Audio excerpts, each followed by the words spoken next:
Selamat datang di podcast Jurnal Lembu dan bersiaplah untuk mendengarkan banyak kisah di dalam podcast gua. Semoga bermanfaat dan silakan untuk berbagi kepada orang lain. Salam dari gua, Lembu Tambun.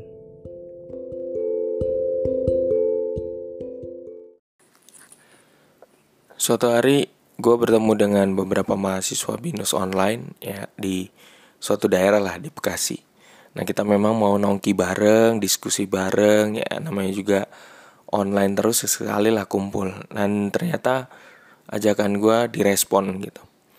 Ternyata mereka itu sebenarnya pengen belajar banget tentang keuangan dan investasi dari dasar gitu. Ya gue tanggepin lah, dia sangat antusias. Waktu itu hadir sekitar 7 orang. Jadi ternyata ada mahasiswa BINUS yang memang udah menikah gitu. Jadi dan punya kesulitan dalam mengatur keuangan. Nah kita mulai dah. Karena udah sempat ada presentasi dari gue waktu itu. Jadi kita akhirnya direspon, terus kemudian kita datang. Nah nggak disangka nih, ada satu mahasiswa yang dari BINUS juga online, sebut aja namanya Mr. Low ya. Jadi dia sebenarnya bukan berasal dari kelas gue, namun dia tuh sengaja datang untuk belajar keuangan. Dia mau nambah ilmu lah. Nah gue nggak tahu nih siapa dia sebenarnya dibandingkan yang lainnya ya gitu. Katanya sih dia pengen belajar nata keuangan. Nah saat sharing nih dia terbuka banget ngakuin bahwa dia itu sebenarnya adalah seorang trader independen yang bekerja sama dengan salah satu sekuritas, kurang lebih begitulah. Dia menceritakan pergumulannya sebagai seorang trader, termasuk sisi gelap yang ada di pasar modal Indonesia. Kaget lah gue, terkejut lah. Emang benar ada sisi gelap dari dunia pasar modal? Baru tahu ya, atau gue kuper kali ya. Jadi gue banyak terima hal-hal baru saat itu. Salah satu yang menarik perhatian gue ialah ternyata dia tuh punya peran untuk membuat tanda kutip ya sebuah boneka perusahaan emiten yang nantinya dipasarkan kepada publik sebagai IPO. Nah beliau itu ternyata di situ harus membuat skenario perusahaan agar bisa meyakinkan untuk dimasukkan ke dalam pasar modal Indonesia. Ya tujuannya sederhana sih, agar emiten nanti itu bisa jadi kendaraan bagi para pelaku trader untuk mengambil keuntungan, atau bahkan bagi sekuritas sendiri ya mungkin ya. Sekali lagi gue ngerenungin di situ, apa benar demikian ya?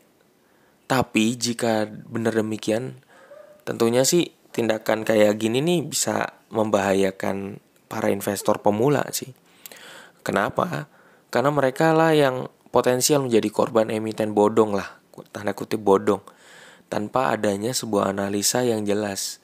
Dan khususnya orang-orang investor pemula yang gampang dipengaruhi, ikut-ikutan, ya gitu. Bahkan saat lagi asik diskusi nih, beliau tuh nawarin gue salah satu jabatan di perusahaan itu. Jadi kayak emiten, terus kan ada tuh komisaris, ada direktur gitu. Terus gue tanya, ngapain gitu? Kenapa harus ikut gitu? Ya nggak apa-apa pak, gue catat aja namanya, ntar dapat penghasilannya juga gitu. Wah, gue bilang gawat juga ini kan. Soalnya kenapa? Kalau catat nama tanpa kita tahu alasannya apa, justru malah tawaran itu nanti bisa berbalik membahayakan karir dan nama baik kita ke depannya. Gue lagi bangun brand untuk pendidikan karakter keuangan, membantu masyarakat banyak orang luas untuk pendidikan karakter keuangan. Ya bisa hancur kalau kayak gitu. Jadi berisiko banget gitu. Apalagi kalau udah dicatat namanya nggak ada jelas. Sekarang lagi tren catat nama ya gitu. Dari pengalaman itu maka gue belajar untuk hati-hati kalau berinvestasi pada suatu perusahaan emiten di pasar modal. Jangan sampai beli saham bodong, intinya gitu. Lalu bagaimana gue sebagai investor pemula, bahkan Anda,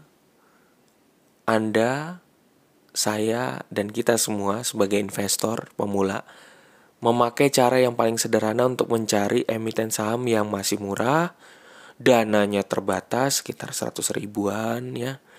Terus perusahaannya sungguh ada namun tetap bisa memberikan dividen secara konsisten kepada para investor.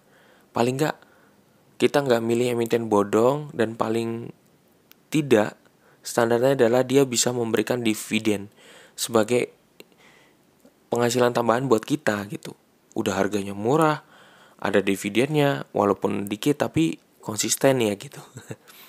Nah, buat teman-teman yang ada di dengerin gue saat ini beberapa tips sederhana yang gue lakuin sebelum membeli saham di dalam Indonesia maupun luar negeri gitu ya. Ya, berdasarkan pengalaman pribadi dari pembelajaran gue terus menerus sampai sekarang masih belajar sih dari 2017. Tapi disclaimer on dulu ya, karena semua teknik yang gue pakai belum tentu cocok dengan lo, bahkan lo bisa nggak setuju sama pendapat gue gitu. Pertama, para investor pemula dan khususnya para investor yang udah mulai expert, jangan pernah berhenti belajar untuk mencari informasi. Biasanya kalau para investor yang udah expert tuh udah paham maksudnya. Jadi jangan pernah berhenti belajar gitu. Jangan asal ikut-ikutan. Kalau ikut-ikutan tuh repot. Biasanya kalau soal ikut-ikutan itu karena dipengaruhi misalnya dalam satu lingkungan ya, dalam kubikel misalnya di kantor, terus kemudian yang lagi ngomongin, terus buka gambar grafiknya lah di laptop, di komputer, kemudian habis itu jadi ngomong banyak padahal ilmunya masih dikit, terus dianalisa secara spontan aja, nggak diperdalam, tapi bisa ngomong banyak, kemudian akhirnya mempengaruhi orang-orang sekitar. Lalu yang kejebak tuh nanti investornya yang lain gitu. Ayo ikut-ikutan, akhirnya ikut-ikutan. Gue dulu kayak gitu. Gue dulu sebelum kenal instrumen yang lain itu langsung instrumen saham, ikut-ikutan, beli yang saham gocapan, saham gorengan, udah hancur.